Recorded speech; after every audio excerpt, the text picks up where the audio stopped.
when you're conducting, you're several steps ahead of the orchestration. You know where it's going.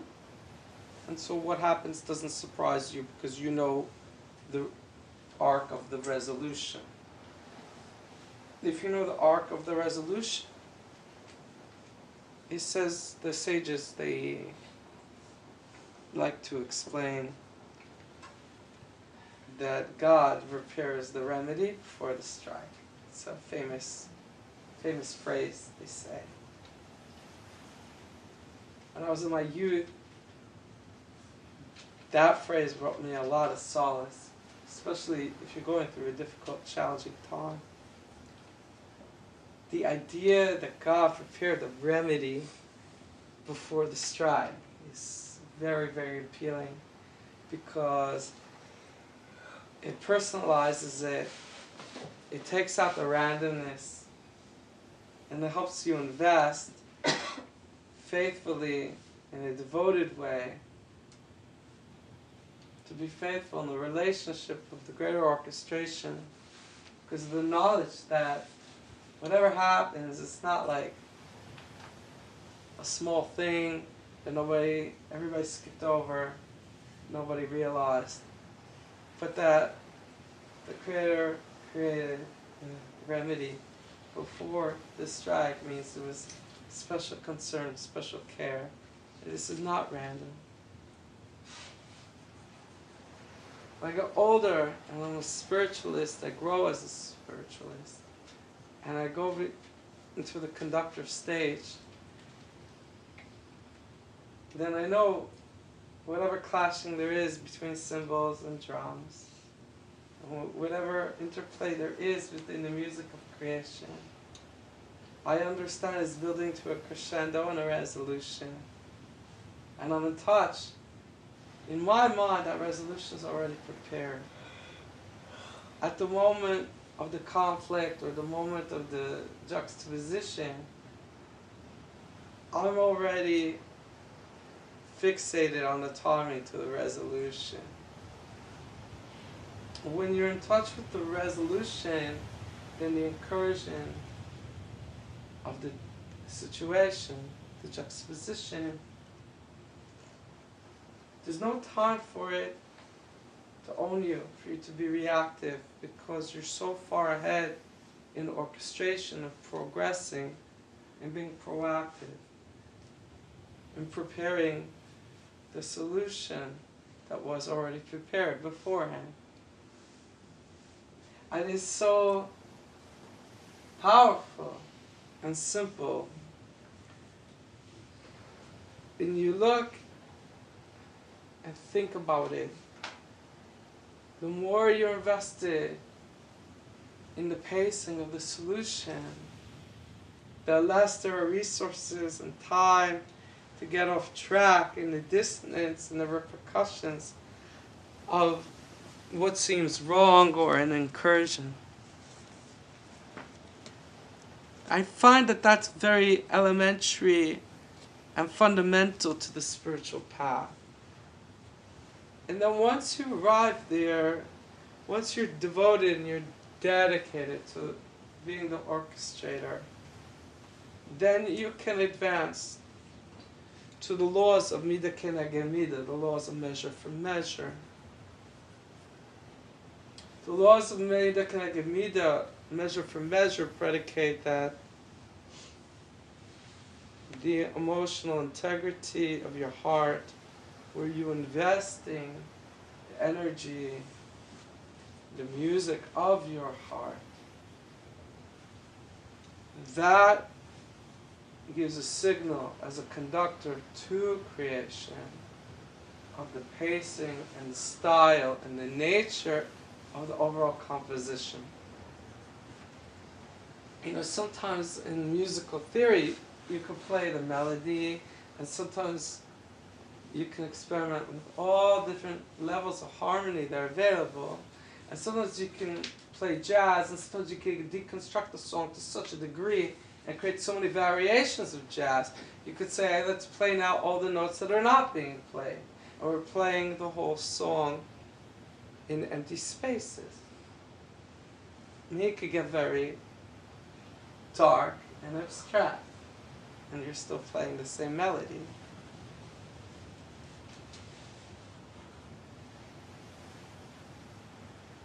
But within the laws of measure for measure, of Middah K'neged Middah, the emotional authenticity, the quality of your emotions sends a signal out to the orchestration of creation.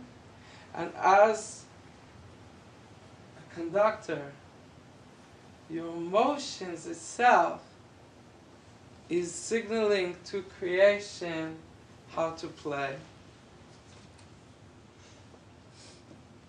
So when you find some people are very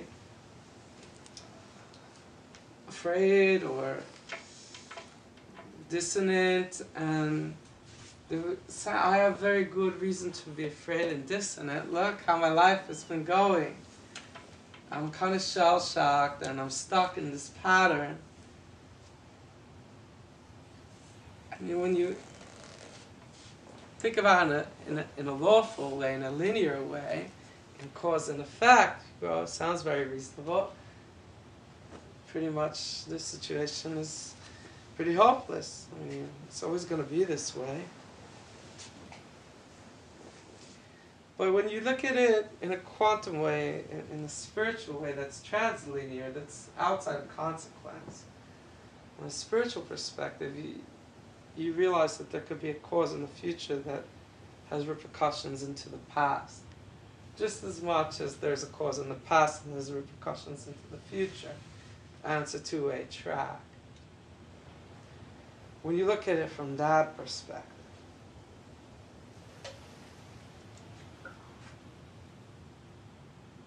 is your situation a byproduct of your fate?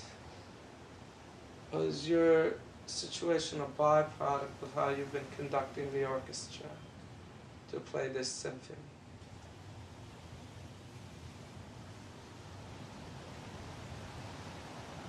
And the more you attach yourself to a note that got off to a fragile start and went a little off key in the past, the more you keep missing the rest of the orchestration, and everything is coming out very dissonant. You can play the melody, it's still the melody, even if I play all the dark keys, all the inverted keys. I'll play everything but the proper keys. I am playing the song. I'm just playing it in the inverse. And when I play the song in the inverse, it sounds horrible. But you're playing the song. And a lot of people, they're playing their song in reverse. When you meet them and say, well, my life's always been this way, but you've always been playing your song in reverse ever since you're a child, ever since this event, ever since this thing that sent you off key. The goal of graduating spiritually is becoming devoted and dedicated to the authority that comes with being a conductor. That all creation, the entire orchestra is looking to you to conduct.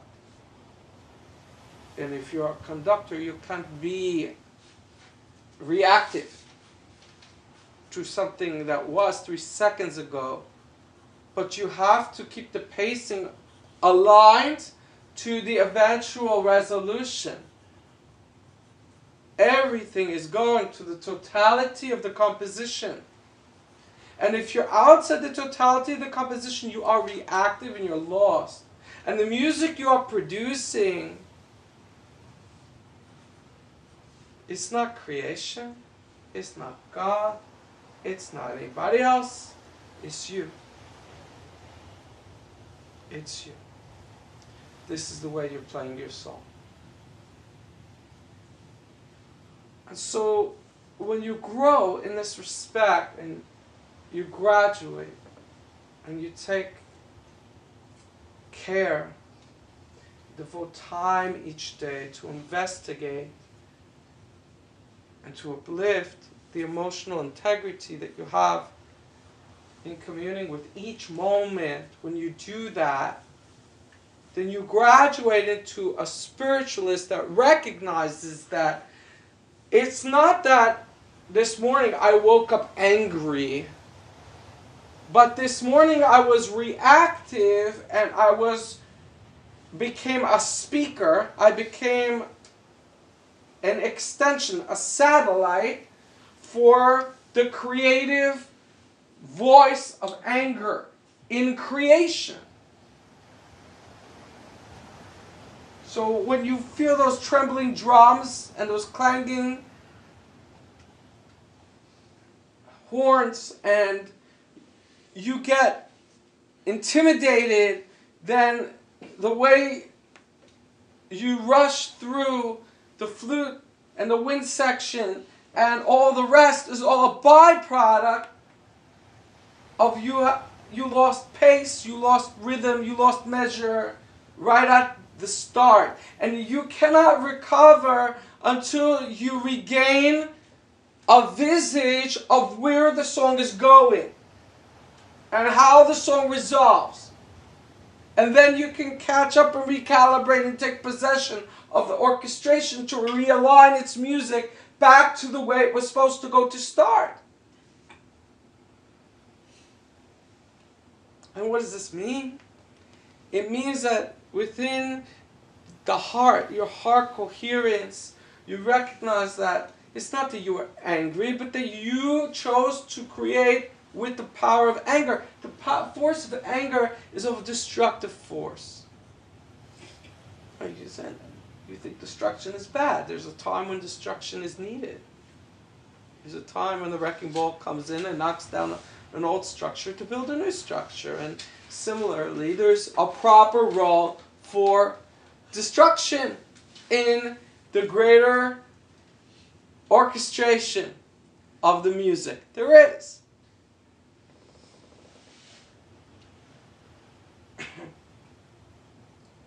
But is that what you want to imprint upon your entire orchestration? Is reactivity to the rhythm section and to the violent chords? It seems irresponsible and a breach of your authority as an orchestrator. Instead, you create by holding in your heart the music of the resolution. And you be proactive with the consonants of the resolution throughout the journey of where you are working. No matter where you go, no matter what you confront, you're devoted to the music of the resolution in your heart. And the resolution is not might makes right, or everybody gets their comeuppance. That's not the resolution. The resolution is when all the music comes to a measured halt and it reaches its arc, it reaches its pinnacle, and its cadence, and it reaches its resolution, and then everybody takes a bow. Everyone. The resolution is a space of equilibrium where the whole orchestra is one. They're one in their silence. They transcend their individual parts. That's the resolution. That's a space a spiritually dynamic individual who has grown needs to maintain in their heart. This space of singularity of the entire orchestration. The reverence for each instrument, how it plays as a function of the will of the greater symphony. They hold that chord within the depths of their heart, and they let it, they release it, they surrender it. They surrender to it, and they allow it to ensue and flow. And that's the way the spiritualist orchestrates. Because as they release that verve in their surroundings, it sets out a signal to the orchestra, the music of orchestration, of the greater totality, the greater symphony of life, that secures the conditions for their sacred journey. And it communicates, how do I want to graduate? How do I want to realize my soul? How do I want my journey to progress and go? Do I want to progress by keep being reactive and falling into the solution because I have no other choice anymore? And I've experienced everything I don't want. Or do I want to proactively become authoritative and a conductor and deliver all this music that was once dissonance into an orderly, complex composition that reaches its harmonic conclusion? That's a choice. Most people are too busy abdicating the position. It's too much information, it's too much for me. I'm just going to be reactive all day. It's a lot less thinking and work of the heart. It's too much to be responsible for. I'd rather just be an insect, an ant, and just react along to the pre-program. And not everybody's ready to be proactive in a spiritual way. Some need many, many years to grow into it, to witness how futile any other path really is. Some need lifetimes. However, it's so, so, so important to wake up each morning, to go to sleep each night as a conductor. Take responsibility for the echoes of the music that are in your heart that you are responding to.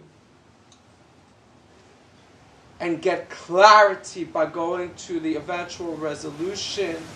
Purify your ears in that space. If there's dissonance because all the music and all the instruments are out of measure and playing too fast or not playing in proper positions and measure and not in the proper key, go back to how it ends. Work your way back to where you are now. Repace yourself. Take an authoritative position in how you're going to orchestrate this music. Because it's your responsibility to drive it home towards its eventual harmonized conclusion, where everything takes a bow at the end. There is no higher or lower. It's a single symphony. You are responsible for all the music. You can't say, oh, well, I just care about the flute section and the winds. Those are really high and sweet. The harpsichord is really nice. You can't. You have to be responsible for the rhythm. You have to be responsible for the horns. You have to be responsible for all of it. You have to be responsible in getting them all together. And the only way you get them together is through the signal of the coherence of your heart that's guiding them as a beacon, like a lighthouse. In the stormy weather at night when you cannot see which way to go, your heart, the music of your heart, is a beacon to the destination and the pace of the conclusion. And that's not a hobby, that's a devotion. That's everything to a true spiritual person. They're tired of living under the burden of consequence. the lawfulness of what happened before. They're invested in procreating. Into entering into the full responsibility of their sovereignty as a conductor. They don't shirk it and they don't duck. And the more responsibility they have, they take on to conduct, the more dedication and time and concentration and preparation they put in. Because it's not a freebie. The more responsibility you take on, the more everything's relying on you. And as if you take more responsibility for your life and the emotional coherence in your heart and the emotional coherence of your surroundings, as you do that,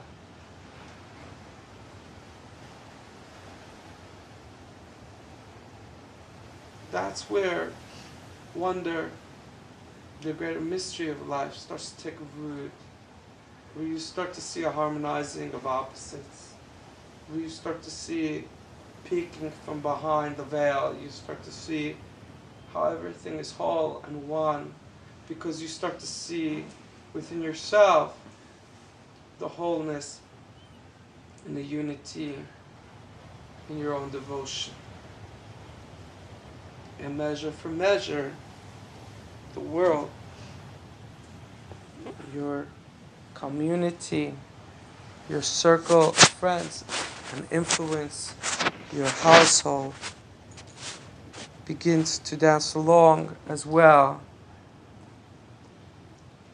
to this beautiful symphony of life that's playing abound in perfect harmony. Please share this important lesson with friends, loved ones, and colleagues, and thank you for helping to make this world a far more intimate place.